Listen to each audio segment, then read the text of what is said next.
Hello guys, welcome back to our YouTube channel. So రోజు రొటీన్గా ఏం తింటాం రైస్ అని చెప్పి ఈరోజు మనం కొంచెం డిఫరెంట్గా ట్రై చేద్దాం. ఇవన్నీ కావాల్సిన ఇంగ్రీడియంట్స్ అనమాట. సో మనం ముందుగా రైస్ కుక్కర్ గిన్నె అనేది పెట్టేసుకొని దాంట్లో కొంచెం సరిపడా ఆయిల్ వేసుకొని దాంట్లో మనం బిర్యానీ టేస్ట్ కోసం కొంచెం లవంగాలు, దాల్చిన చెక్క, యాలకులు అండ్ బిర్యానీ ఆకు అనేది యాడ్ చేసుకున్నాము.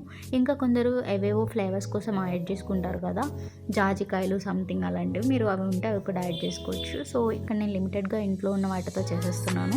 సో దాంట్లో మనం ముందుగా తరిగి పెట్టుకున్న ఆలు, క్యారెట్ అండ్ బీట్రూట్ అనేది నేను యాడ్ చేసుకున్నాను. తర్వాత మెయిన్ కావాల్సిందే మనకి బిర్యానీ టేస్ట్ ఇచ్చేది పుదీనా కదా, మనం పుదీనా కూడా యాడ్ చేసుకొని అవి అన్నిటిని కొంచెం మగ్గించుకోవాలి.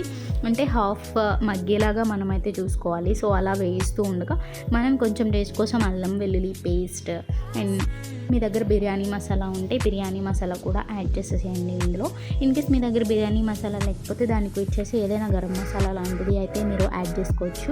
సో అలా అవి మొత్తం కొంచెం రోస్ట్ అయిన తర్వాత మనం ఏం చేయాలి అంటే కొంచెం సాల్ట్ వేసుకోవాలి సరిపడా. అదంతా వేసేసుకున్న తర్వాత మనం దీంట్లో మీరు ఎన్ని కప్స్ ఆఫ్ రైస్ తీసుకుంటున్నారో దానికి డబుల్ పోయాలి అనమాట. సో ఇక్కడ నేను 3 కప్స్ ఆఫ్ రైస్ అనేది నేను యాడ్ చేసుకుంటున్నాను. సో 6 గ్లాసెస్ ఆఫ్ వాటర్ అనేది నేను యాడ్ చేసుకున్నాను. ఆ తర్వాత మనం ముందుగా కొంచెం నానబెట్టుకున్న పచ్చి బఠానీ కూడా అందులో వేసేసి దాంతోపాటు మనం ముందుగా కొంచెం కడిగి పెట్టుకున్న రైస్ ఉంటుంది కదా, 3 గ్లాసెస్ ఆఫ్ రైస్ నేనైతే యాడ్ చేసేసుకున్నాను రైస్ కుక్కర్లో. సో అది మొత్తం నేను రైస్ కుక్కర్లో పెట్టేశాను. సో ఫైనల్ అవుట్పుట్ అయితే ఇలా వచ్చింది. అండ్ నేను దీనికి కాంబినేషన్ చికెన్ కర్రీ చేసుకున్నాను. మీకు చికెన్ కర్రీ వీడియో కావాలంటే ముందు వీడియోలో